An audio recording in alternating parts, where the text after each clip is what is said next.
Alright, the shoe is dried and I took the nails out of the heel, and as you can see the leather has formed itself to this shape, and the glue and paste and water all dried out, and now it's firmly in its position. So our next project, our next stage, is going to be constructing a rand and doing the Goodyear welting.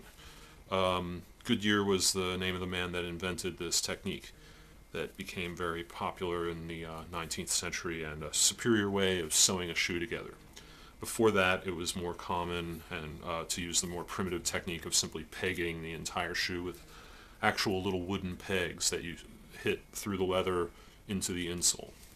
And there's an old song on the Harry Smith anthology of folk music called Peg and All, about this guy who's singing about how all he does all day is hammer pegs into a shoe. So anyway, the rand is the foundation for the heel, and the traditional way of making a rand is to make a horseshoe of leather with little triangles cut in it so you can bend it. And I'm going to simplify that, and I'm going to make a solid piece of leather there and peg it in, because I feel like there's no reason to have that gap in the middle.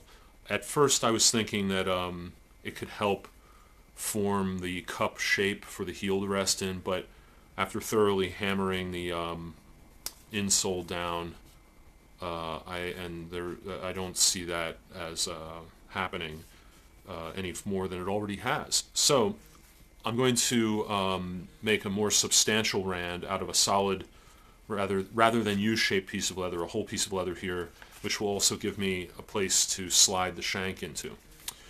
So I'm going to do that. I'm going to carve with the knife away some of this extra leather here, and then I'm going to put a little leather cement on the polishable side of the leather. Polishable side goes up, and then this will get trimmed away and become the first part of the heel. And so I'll do that.